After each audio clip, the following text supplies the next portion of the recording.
तो कैसे हैं आप सभी।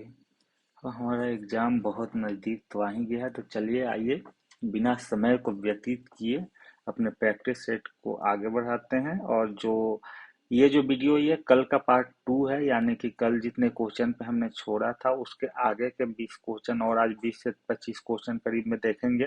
तो आइए इस वीडियो की शुरुआत करते हैं। जिन्होंने पहला वीडियो नहीं देखा है वो फर्स्ट वीडियो को डिस्क्रिप्शन में या चैनल पर विजिट करके देख सकते हैं, या टेस्ट सीरीज के नाम से एक प्लेलिस्ट भी आपको मिल जाएगा। तो चलिए समय को व्यतीत न करते हुए मॉडर्न हिस्ट्री का हमारा जो ये दृष्टि आईएएस का टेस्ट पेपर है जो मैं खुद दे रहा हूँ उसकी एनालिसिस देखते हैं। चलिए क्वेश्चन नंबर 23 जो है, इंडियन एसोसिएशन ऑफ कोलकाता के संदर्भ में निम्नलिखित कथनों पर विचार कीजिए। तो यहाँ बोल रहा है कथन एक जो है, और इसमें से कौन सा कथन सही है उसकी बात कर रहा है कि इसमें से कौन सा कथन सही है और कौन सा कथन। तो ये देखते हैं। ऑप्शन एक जो है इसमें, स्थापना वर्ष 1867 में सुरेंद्र नाथ बनर्जी और आनंद मोहन बोस ने किया था। ठीक, तो ये ऑप्शन एक में जो ये 1867 है ये गलत है, तो इसलिए यहाँ पे ये ऑप्शन एक गलत हो जाएगा। इसने वर्ष 1877 में भारतीय सिविल सेवा परीक्षा के उम्मीदवारों के लिए आयु सीमा में कमी का विरोध किया था। तो ये जो है ऑप्शन बी जो है 2 नंबर सही है, तो इसलिए इसका ऑप्शन हो जाएगा बी।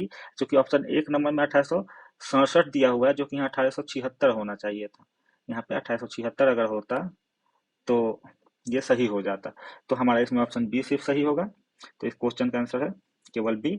वहां पे अगर ऑप्शन ए में अगर 1976 सिर्फ होता 67 की जगह तो वो सही होता। आइए अगला क्वेश्चन देखते हैं, जिसमें फील्ड मेडल के संदर्भ में निम्नलिखित कथनों पर विचार कीजिए। यह प्रत्येक जो है इस पर विचार करने के बाद किया जा रहा है, और ये जो है कौन सा सही है। तो आइए देखते हैं।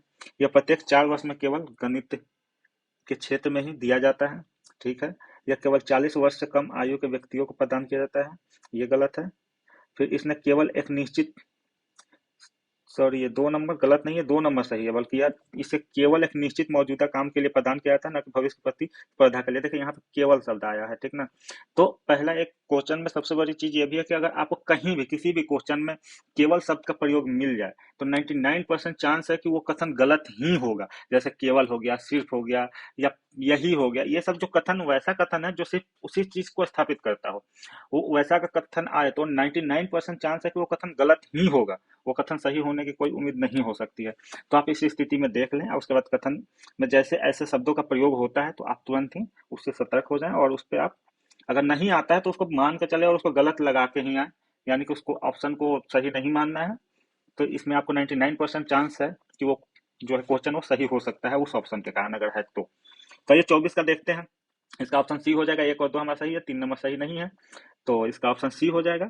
अब देखते हैं ऑप्शन 3 क्या कहता है। तो यहाँ पे जो हमारा ऑप्शन 3 है, फील्ड मेडल उत्कृष्ट गणितज्ञ जो है उपलब्धि और भविष्य की उपलब्धि के वादे के लिए दिया जाता है, यानी कि गणितीय उपलब्धि और भविष्य की उपलब्धि के वादे के लिए दिया जाता है। ठीक, यह केवल एक निश्चित मौजूदा काम के लिए प्रदान किया जाता है, ऐसा नहीं है, ना कि भविष्य की प्रतिस्पर्धा के लिए, बल्कि यह भविष्य की उपलब्धि के लिए ही दिया जाता है। तो आइए आगे क्वेश्चन देखते हैं। भील जनजाति के संबंध में निम्नलिखित कथनों पर विचार कीजिए। चलिए आइए विचार करते हैं, चूंकि हम लोग विचारशील प्राणी भी हैं। तो कौन सा कथन सही है इसमें देखना है। अब ये बता रहा है कि यह इसका ऑप्शन एक जो है, यह दक्षिण एशिया में सबसे बड़ी जनजाति है। यह केवल राजस्थान, गुजरात और मध्य प्रदेश राज्यों में पाई जाती है। तो इसका ऑप्शन दोनों सही है, और इसका आंसर हो जाएगा सी। तो आइए इसका कुछ थोड़ा सा डिस्क्रिप्शन देख लेते हैं कि भील जनजाति क्या होता है। तो भील जनजाति जो भीलों को आमतौर पर राजस्थान के धनुषधारी के रूप में जाना जाता है, यानी कि धनुषधारी यानी बाउमैन के रूप में इनको जाना जाता है। भारत का सबसे बड़ा आदिवासी समुदाय है ये जो है भील जनजाति, ये भारत का सबसे बड़ा जनजातीय समुदाय है। ये दक्षिण एशिया की सबसे बड़ी जनजाति है, ये तो ऑप्शन 1 में भी दिख गया। इसे 2 वर्गों में वर्गीकृत किया जाता है आमतौर पे। तो फर्स्ट जो है मध्य या शुद्ध भील होगा, दूसरी है पूर्वी या राजपूत भील होगा। ठीक, तो ये 2 रूपों में ये वर्गीकृत है वर्गों में। मध्य भील भारत में मध्य प्रदेश, महाराष्ट्र, गुजरात और राजस्थान के पर्वतीय क्षेत्रों में पाए जाते हैं, और उन्हें और जो है उत्तर पश्चिम में भी ये पाए जाते हैं। ठीक, त्रिपुरा के उत्तर पश्चिम क्षेत्रों में भी पाए जाते हैं। उन्हें आंध्र प्रदेश, छत्तीसगढ़, गुजरात, कर्नाटक, मध्य प्रदेश, महाराष्ट्र, राजस्थान और त्रिपुरा में अनुसूचित जनजाति इन्हें माना जाता है। ठीक, भील आर्य पूर्व जाति के सदस्य हैं। भील शब्द बिल्लू या बिल्लू शब्द से बना है, जिसे द्रविड़ भाषा में धनुष के नाम से जाना जाता है। ठीक, तो ये हो गया हमारा ऑप्शन, ये 25 नंबर क्वेश्चन की कुछ व्याख्या हो गई। तो आइए भी देखते हैं आगे। भारतीय स्वतंत्रता संग्राम के संदर्भ में फिर से विचार करना है हमें, भारतीय स्वतंत्रता संग्राम के संदर्भ में, और इसमें देखना है कि कौन सा सही है। चलिए विचार कर लेते हैं, क्या दिक्कत है। महात्मा गांधी ने खिलाफत आंदोलन का शुरू से नेतृत्व किया। महात्मा गांधी खिलाफत आंदोलन का शुरू से नेतृत्व किया? नहीं, शुरू से नेतृत्व उन्होंने नहीं किया। जब ये असहयोग आंदोलन के लिए जब आए, तब उस समय इन्होंने खिलाफत आंदोलन के को सहयोग दिया था, क्योंकि उससे पहले से खिलाफत आंदोलन तुर्की के खलीफा के को हटाए जाने के खिलाफ जो हो रहा था, उनको पुनः फिर से सत्ता में लाने की बात कही जा रही थी, जो कि मुसलमानों से संबंधित है। असहयोग आंदोलन के दौरान खादी को बढ़ावा दिया गया, एकदम सही बात है ये। तो इसका ऑप्शन बी हो जाएगा सही, और ऑप्शन ए जो है इसका गलत हो जाएगा। ठीक, तो आइए आगे की क्वेश्चन देखते हैं। हमारा जो अगला क्वेश्चन है 27 नंबर, विश्व व्यापार संगठन WTO में हाल ही में संपन्न मत्स्य पालन पर समझौते के संबंध में निम्नलिखित कथनों पर विचार कीजिए। तो आइए विचार कर लेते हैं, क्या दिक्कत है इसमें। उपयुक्त कथनों में से कौन सा सही है, इसमें कौन सा सही है ये बताना है हमें। इसका उद्देश्य मछली पकड़ने के क्षेत्र में सभी प्रकार की सब्सिडी को प्रतिबंधित करना है, क्योंकि यह मछली की आबादी के स्थायी स्तर को प्राप्त करने की कोशिश करता है। नहीं, प्रतिबंधित करना नहीं है, यहाँ देखिए सभी प्रकार की, यहाँ पे आ गया ना ये वाला फिर से शब्द, सभी प्रकार, मतलब यहाँ पे ये आते ही समझ जाइए, आपको सतर्क हो जाना है। उसके बाद उसको बहुत मतलब सूक्ष्म तरीके से उसको जो है व्याख्या को बढ़िया से आपको पढ़ के तब आगे बढ़ना पड़ेगा। तो ये सब वर्ड जो है बहुत ज्यादा सेंसिटिव होते हैं, तो ये ऑप्शन सही नहीं है। विशेष और विभेदक उभयचर प्रावधानों के तहत विकासशील देशों को 5 वर्ष की संक्रमण अवधि की अनुमति दी गई। विशेष और विभेदक उपचार प्रावधान के तहत विकासशील देशों को 5 वर्ष की संक्रमण अवधि दी गई है, नहीं ऐसा नहीं है, तो ये भी ऑप्शन गलत है। तो इसका ऑप्शन हो जाएगा डी, यानी इसका ऑप्शन डी सही, इसका डी सही हो जाएगा। तो आइए इसका थोड़ा सा व्याख्या देख लेते हैं कि वो किस चीज से संबंधित है, और उसकी मूल जो विश्व व्यापार संगठन मत्स्य पालन का समझौते को क्या कह रहा है। तो मत्स्य सब्सिडी पर समझौता, यह समझौता जुलाई 2022 में विश्व व्यापार संगठन की मंत्री स्तरीय बैठक में संपन्न हुआ था। यह कब हुआ था? 2022 में, जुलाई माह में। यह वैश्विक मछली स्टॉक की बेहतर सुरक्षा के लिए अवैध, गैर सूचित और अनियमित तरीके से मछली पकड़ने के मामले में सब्सिडी पर रोकता है। यानी ये सभी प्रकार का सब्सिडी को नहीं रोकता है, बल्कि जो अवैध रूप से, गैर सूचित रूप से या अनियमित ढंग से जो पकड़ते हैं, या जो उसके वहां पर कार्य करते हैं, उनके सब्सिडी पर रोक लगाया जा रहा है कि उनको भी सब्सिडी ना मिला जाए, यानी सब्सिडी के नाम पर किसी को भी सब्सिडी नहीं दे दिया जाए। फिर यह जो समझौता है गहरे समुद्र क्षेत्र, जो कि तटीय क्षेत्रों और क्षेत्रीय मत्स्य प्रबंधन संगठनों या व्यवस्थाओं के अधिकार क्षेत्र से बाहर है, में मत्स्यन के मामले में भी सब्सिडी प्रदान करने पर रोक लगाता है। ठीक, तो ये क्षेत्रीय मत्स्य प्रबंधन संगठन व्यवस्थाओं के अधिकार क्षेत्र से बाहर जो है उन पर भी प्रतिबंध लगाता है। ठीक, इसकी संक्रमण अवधि भत्ता विशेष और विभेदक उपचार के तहत विकासशील देशों तथा अल्प विकसित देशों यहाँ, और संक्रमण अवधि भत्ता विशेष और विभेदक उपचार के तहत विकासशील देशों तथा अल्प विकसित देशों को इस समझौते के लागू होने की तारीख से 2 वर्ष की संक्रमण अवधि की अनुमति देता है, यानी 2 वर्ष की, ना कि 5 वर्ष की। ठीक, तो ये थोड़ा सा और इसमें कुछ जानकारी उसको देख लें। WTO के किसी सदस्य पर अपने पोत या प्रचालक को सब्सिडी प्रदान करने या बनाए रखने के संबंध में कोई प्रतिबंध नहीं लगाया गया है, जब तक कि वो गैर सूचित और अनियमित तरीके से नहीं अपनाया जाता, यानी कि अवैध तरीके से अगर नहीं प्रयोग किया जाएगा तो उस पर प्रतिबंध नहीं लगाया जाएगा। आइए अगला क्वेश्चन देखते हैं। निम्नलिखित कथनों पर विचार कीजिए और कौन सा सही है, इसमें कौन सा सही है पूछा जा रहा है। फिर से कि प्रश्न पढ़ना और नीचे आकर के देखना, ये दो सबसे ज्यादा इंपॉर्टेंट, क्योंकि प्रश्न पढ़ ले उसके बाद मन में आ गया, उसके लास्ट में पता चला कि पूछा है कौन सा सही नहीं है या कौन सा कथन असत्य नहीं है। अब पहले इसको भी करेक्ट करना पड़ेगा, असत्य नहीं है का मतलब गलत नहीं, यानी सही पूछ रहा है कि कौन सा सही है। इन सब चीजों पर ज्यादा ध्यान देने की आवश्यकता है। तो ये देखते हैं, ऑप्शन 1 है कलकत्ता में सर्वोच्च न्यायालय की स्थापना वर्ष 1974 में वायसराय वारेन हेस्टिंग्स के अंतर्गत की गई थी, सही बात है। कॉर्नवालिस कोर्ट ने राजस्व और न्याय प्रशासन को अलग कर दिया, यह भी सही है। मैकाले ने उस विधि आयोग की अध्यक्षता की जिसने भारतीय कानूनों को भारतीय दंड संहिता में संहिताबद्ध किया था, यह भी एकदम सही है। तो इसका ऑप्शन हो जाएगा डी। ठीक, तो इसका डी ऑप्शन सही है। आइए आगे देखते हैं। Universal portal union, universal portal union के संदर्भ में निम्नलिखित कथनों पर विचार कीजिए और इसमें कौन सा सही है, कौन सा या से सही है उसको देखना है हमें। तो इसमें जो है हमारा केवल संयुक्त राष्ट्र संघ के सदस्य देश ही यूपीयू के सदस्य बन सकते हैं। देखिए यहाँ पे आ गया ना फिर से केवल, केवल शब्द आ गया, मतलब कि सतर्क हो ही जाना है, और मैक्सिमम टाइम यह है कि वो गलत ही होगा। ठीक, तो इसको अभी हम मान के चलते ये गलत है। फिर यूपीयू अंतर्राष्ट्रीय मेल विनिमय के लिए नियम निर्धारित करता है, ठीक है। भारत यूपीयू का सदस्य, यह भी सही है। तो इसका ऑप्शन हो जाएगा सी, यानी कि केवल, यानी कि ऑप्शन 1 नंबर जो है वो केवल में गलत है। ठीक, तो आइए थोड़ा सा इसकी व्याख्या को देख लेते हैं कि क्या है। यूनिवर्सल पोर्टल यूनियन, यूपीयू की स्थापना वर्ष 1874 में बर्न की संधि के तहत की गई थी। यानी यूपीयू की जो स्थापना है 1874 में बर्न की संधि के तहत की गई थी। यह संयुक्त राष्ट्र की एक विशेष एजेंसी है जो विश्वव्यापी डाक प्रणाली के अलावा सदस्य देशों के बीच डाक नीति का समन्वय करती है। किसकी डाक नीति का समन्वय करती है। इसके मुख्यालय जो है स्विट्जरलैंड के बर्न में स्थित है, जहाँ पर संधि हुई थी। संयुक्त राष्ट्र संघ का कोई भी सदस्य देश यूपीयू का सदस्य बन सकता है। जो भी संयुक्त राष्ट्र संघ का सदस्य देश है वो यूपीयू का सदस्य बनने के लिए पात्रता रखते हैं। फिर सदस्य संयुक्त राष्ट्र का कोई भी गैर सदस्य देश यूपीयू का सदस्य बन सकता है। इसका भी जो गैर सदस्य देश है वो भी बन सकते हैं, बशर्ते कि उसका अनुरोध यूपीयू के कम से कम 2/3 सदस्य देशों द्वारा अनुमित हो। यानी कि जो उसके सदस्य नहीं है वो बनना चाहते हैं तो वो कैसे बन सकते हैं? ऐसा नहीं कि वो नहीं बन पाएगा, वो बनेंगे, लेकिन जो संयुक्त राष्ट्र का जो है उनके सदस्य 2/3 का मेजोरिटी चाहिए, तब जाकर के वो इसके सदस्य बन सकते हैं। ठीक है, भारत जो है 1876 में यूपीयू में शामिल हुआ था। तो ये हो गया। आइए आगे क्वेश्चन देखते हैं। अब जो हमारा 30 नंबर क्वेश्चन है, अब यहाँ पूछा है 1857 के विद्रोह के से पहले भारत में कई नागरिक विद्रोह हुए। इस संदर्भ में बनारस का जनसंहार संबंधित है। यानी 1857 की बात कर रहा है, पूछ रहा है कि जो बनारस का जनसंहार किससे संबंधित है। गोरखपुर में नागरिक विद्रोह 1781 से, मुआमरिया विद्रोह 1769 से, धुंधरिया विद्रोह का विद्रोह 1799 से, अवध में नागरिक विद्रोह 1799 से। ठीक, तो हमारा जो ऑप्शन डी नंबर जो है वो सही है, अवध में नागरिक विद्रोह 1799 से। आइए इसकी थोड़ा व्याख्या देख लेते हैं। 1799 में वजीर अली खान ने अंग्रेज रेजिडेंट्स जज प्रेडिकल चेरी की हत्या कर दी, जिसने उसे दोपहर के भोजन पर आमंत्रित किया था। वजीर अली के अंगरक्षकों ने 2 अन्य यूरोपियों को मार दिया और यहाँ तक कि बनारस में मजिस्ट्रेट पर भी हमला किया। यह पूरी घटना बनारस के जनसंहार के नाम से जाना जाता है। यानी कि उसको खाने पर बुलाया और उनको मार दिया। फिर उसके जो अंगरक्षक यानी बॉडी गार्ड थे वो भी 2 यूरोपियों को मार दिया। फिर जाकर के मजिस्ट्रेट पर भी हमला किया था, लेकिन वो सफल नहीं हो पाया। इसी को जनसंहार के नाम से जाना जाता है। फिर जो वजीर अली कई हजार लोगों जिन्होंने जनरल एरस्कीन ने हराया की फौज तैयार करने में कामयाब हुआ।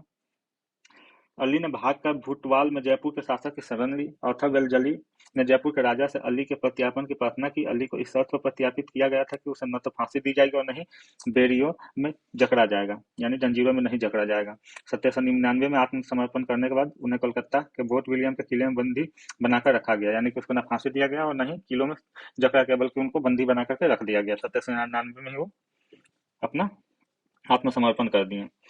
अब आइए अगला प्रश्न देखते हैं। वर्ष 1992 में भारत के प्रथम आम चुनाव के संबंध में निम्नलिखित कथनों पर विचार कीजिए। जब 1992 में जो प्रथम आम चुनाव हुए थे, मतदान ओपन बैलेट के माध्यम से किया गया था। अमिट स्याही को इस समय तक प्रस्तुत नहीं किया गया था। ठीक, और पूछा इसमें से कौन सा सही कथन सही नहीं है, यानी सही नहीं है यानी गलत है। तो जो गलत है उसके बारे में पूछ रहा है कि इसमें गलत कौन सा है। तो इसमें दोनों ही ऑप्शन गलत हैं। ठीक, यानी कि दोनों ऑप्शन सही नहीं है, क्योंकि उस समय बैलेट पेपर थी नहीं। 1952 का पहला आम चुनाव जो है, ये थोड़ा सा इस पर देख लें क्या है। 70% से अधिक मतदाता निरक्षर होने के कारण उम्मीदवारों को प्रतीकों द्वारा पहचाना जाना आवश्यक था। यानी कि हमारी जो जनता थी उस समय निरक्षर थी 70% के करीब में, तब वो नाम से या अन्य चीजों से तो पहचान नहीं पाती। तो इसलिए उनको चित्र यानी कि जो प्रतीक होते हैं यानी इमेज होते हैं, उसके जो चुनाव चिन्ह होते हैं उसके माध्यम से पहचाना गया। चुनाव आयोग को प्रत्येक प्रमुख दल के निर्दलीय उम्मीदवारों को एक प्रतीक आवंटित करना पड़ा था। ठीक है, केवल उसे ही दिए गए मत पत्र को मतदान कक्ष में अपनी पसंद के उम्मीदवार के लिए अपना मतदान पेटी में डालना होता था। अब वो जो भी व्यक्ति थे, अगर जिसको चुनना चाहते हैं उसके बैलेट पेपर को उठाकर मतदान पेटी में डाल सकते थे। मतदान गुप्त होता था, ये तो आज भी है। ठीक, तो ये भी सही है। ठीक, अमित स्याही के निवारक उपाय के रूप में पेश किया गया था। वोट देने के बाद मतदाता की उंगली पर एक निशान लगाया गया था ताकि प्रतिरोपण को रोका जा सके। तो दो भी सही नहीं है। आइए आगे के क्वेश्चन देखते हैं।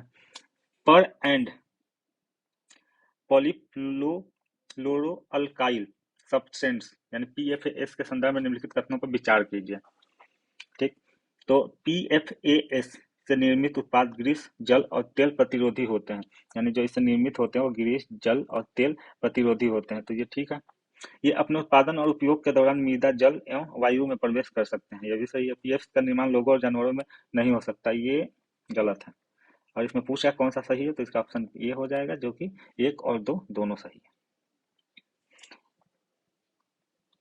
आइए देख लेते हैं कि ये क्या होते हैं। पर एंड पॉलीफ्लोरोअल्काइल सब्सटेंस जो है, ये मानव निर्मित रसायन है जिसका उपयोग नॉन स्टिक कुकरवेयर, जल विकर्षक कपड़े, दाग प्रतिरोधी कपड़े, सौंदर्य प्रसाधन, अग्निशामक रूपों और कई अन्य उत्पादों को बनाने के लिए किया जाता है जो ग्रीस, जल तथा तेल के प्रतिरोध होते हैं। ठीक। और ये अपने उत्पादन और उपयोग के दौरान मृदा, जल एवं वायु में प्रवेश भी कर सकता है। चलिए आगे क्वेश्चन देखते हैं। आंग्ल मैसूर युद्ध की पृष्ठभूमि में हस्तक्षेप विभिन्न संधियों के संदर्भ में निम्नलिखित कथनों पर विचार कीजिए। ठीक, तो हमें इस पे आइए देखते हैं। आंग्ल मैसूर युद्ध की पृष्ठभूमि में हस्ताक्षरित विभिन्न संधियों के संदर्भ में विचार करते हैं।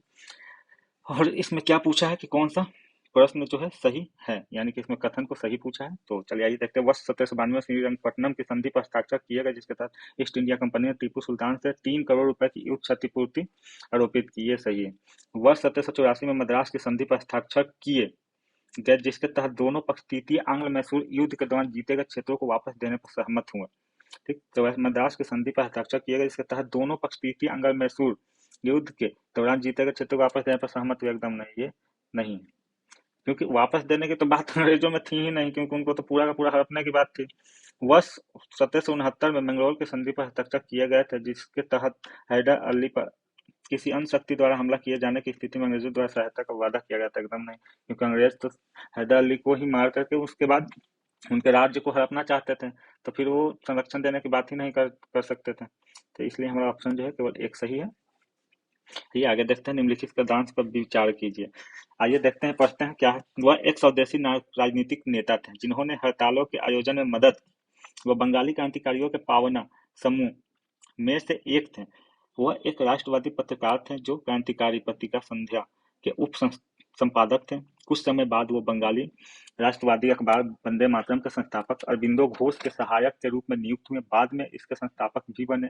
वर्ष 1908 में उनकी राजनीतिक गतिविधियों के लिए उन्हें बर्मा भेज दिया गया। वर्मा भेज उपयुक्त गद्यांश में निम्नलिखित में से किस व्यक्तित्व का वर्णन किया गया है? इसमें ऑप्शन है बिपिन चंद्र पाल के बारे में है, ये श्याम सुंदर चक्रवर्ती जी के बारे में है, अश्वनी कुमार दत्त के बारे में है, या अब्दुल हलीम गुजनवी के बारे में है। तो इसका ऑप्शन हो जाएगा बी, यानी ये श्याम सुंदर चक्रवर्ती जी के बारे में कहा गया है। खनिज सुरक्षा, ये अगला क्वेश्चन देखते हैं। खनिज सुरक्षा भागीदारी एमएसपी मिनरल सिक्योरिटी पार्टनरशिप के संदर्भ में निम्नलिखित कथनों पर विचार कीजिए। ठीक है, कौन सा कथन इसमें सही नहीं है, यानी गलत पूछ रहा है। अगर ये नहीं देखते हैं तो बहुत समय ऐसा होता है कि किस कथन में कौन सा सही है पढ़ लेते हैं, नहीं कोई भूल ही जाते हैं। तो देखते हैं, यह दुर्लभ खनिज आपूर्ति श्रृंखला को मजबूत करने के लिए यूरोपीय संघ द्वारा की गई एक पहल है। ठीक है, एमएसपी में फ्रांस, ये मिनिमम सपोर्ट प्राइस नहीं है। एमएसपी में फ्रांस और जर्मनी भागीदार देश है। यह केवल गोपाल्ट और निकेल खनिजों की आपूर्ति श्रृंखला पर केंद्रित है। अब देखिए यहाँ पे भागीदार फ्रांस और भागीदार देश इसमें नहीं है, ये गलत है। ठीक, अब देखिए यहाँ पे आया है केवल, 99% चांस है कि गलत हो भी सकता है और 1% चांस है कि नहीं हो सकता है, लेकिन वो ये 1% चांस में आ रहा है, इसलिए ये ऑप्शन 3 सही है। ठीक, सॉरी ये गलत है। ठीक, ये ऑप्शन गलत है और हमसे क्या पूछा है कि इसमें गलत ही पूछा है, तो इसका ऑप्शन सी हो जाएगा। इसका ऑप्शन बी जो है सही है। एक गलत है, 2 गलत है, पूछा ही हमसे गलत है, तो यहाँ पे ऑप्शन डी हो जाएगा। देखिए केवल शब्द जहां भी अभी तक हमारे प्रश्न में आया वो कथन सही हुए ही नहीं। ठीक, तो इस प्रकार की जो भी शब्द होती हैं जो कि किसी एक विशेष चीज को स्थापित करने की बात करती है, वहां पे आपको सतर्क होकर के उसका निरीक्षण करना है, क्योंकि वो मैक्सिमम चांस है 99% वो गलत ही होंगे। वहाँ पे आप अगर आंख मूंद करके भी आप लगा दे कि वो गलत है, तो वो गलत नहीं होगा कि आप गलत लगाए हैं। ये भी कंट्रडिक्शन है आपस में कि गलत नहीं होगा कि आप गलत लगाए हैं। ठीक, चलिए आइए अगला क्वेश्चन देखते हैं। निम्नलिखित कथनों पर विचार कीजिए। प्रेस अधिनियम 1835 के अधिनियम के परिणाम स्वरूप भारत में समाचार पत्रों में तीव्र वृद्धि हुई। लाइसेंसिंग अधिनियम 1857 ने सरकार को किसी भी मुद्रित सामग्री के प्रकाशन को रोकने का विशेष अधिकार प्रदान किया। तब देखते हैं इसमें क्या पूछा है। इसमें पूछा है कि कौन सा कथन सही है, यानी कि सही पूछ रहा है। तो इसमें ऑप्शन ए भी सही है, ऑप्शन बी भी सही है। ठीक, तो इसका ऑप्शन सी हो जाएगा, 1 और 2 दोनों। ठीक, आइए आगे क्वेश्चन देखते हैं।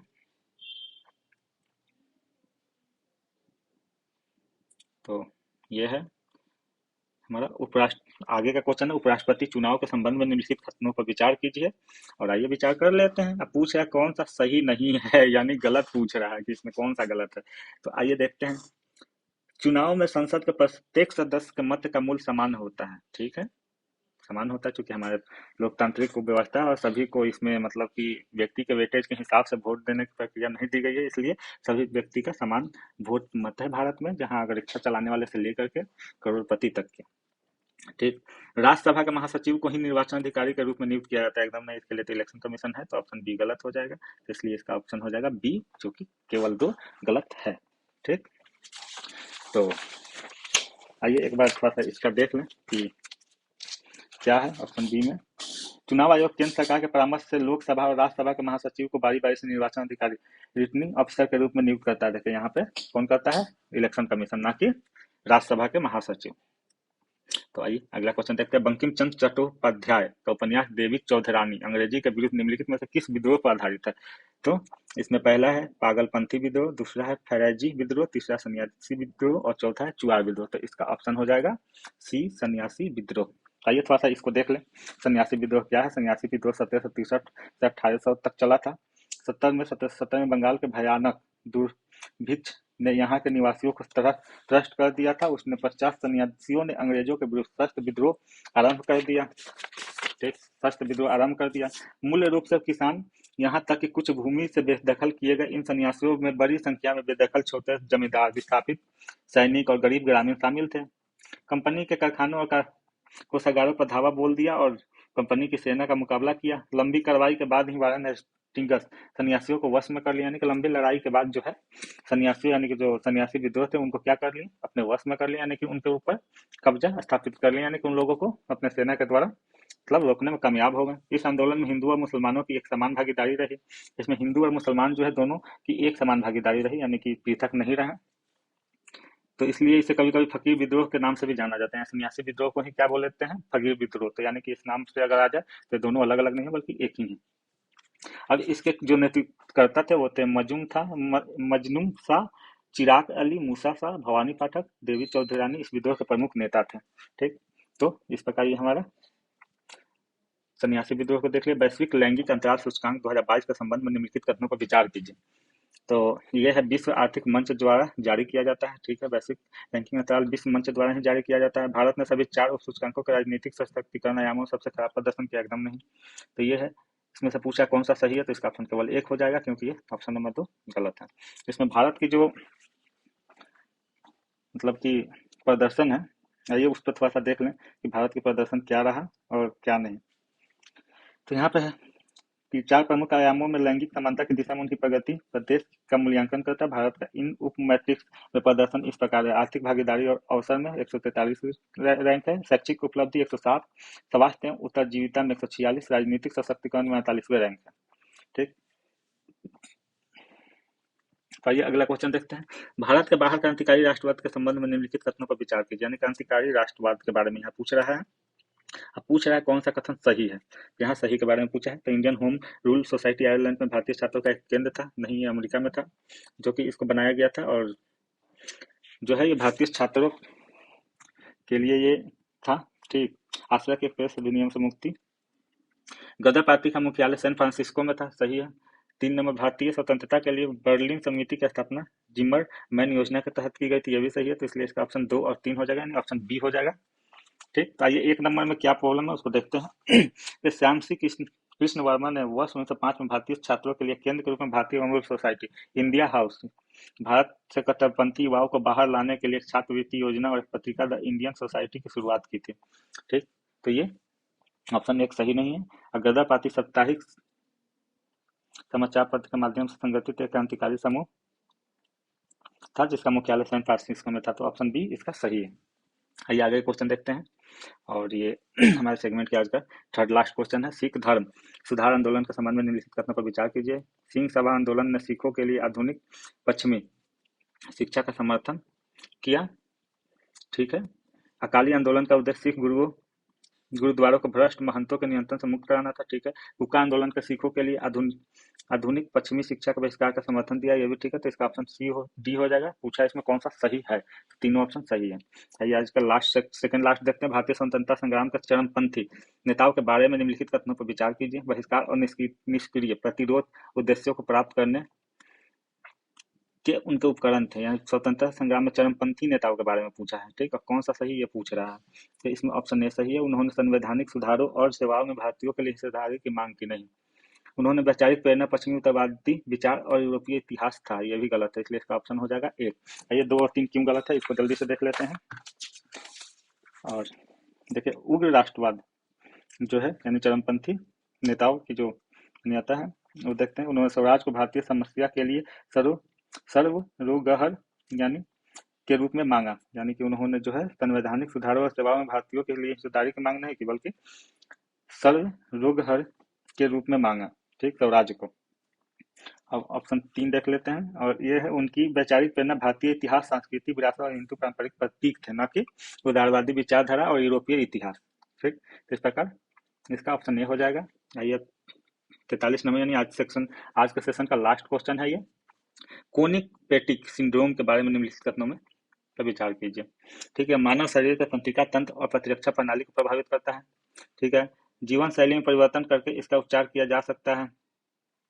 नहीं, इसके बारे में जो है इसकी जांच एक विशेष परीक्षण के माध्यम से की जा सकती है। नहीं, यह केवल बच्चों और उपद उम्र दराज को प्रभावित करते हैं। जब केवल शब्द आ गया तो ये तो 100% ही नहीं होगा, तो इसका ऑप्शन ये सही है। तो ये जो है हमारा जो फर्स्ट वीडियो था उसका पार्ट 2 है मॉडर्न हिस्ट्री का। तो चलिए मिलते हैं अगले वीडियो में पार्ट 3 के साथ में, और जल्दी इसको समाप्त करने की कोशिश करते हैं हमारे टेस्ट सीरीज को। थैंक यू, और अच्छे से प्रिपरेशन कीजिए क्योंकि अब ज़्यादा समय नहीं बचा।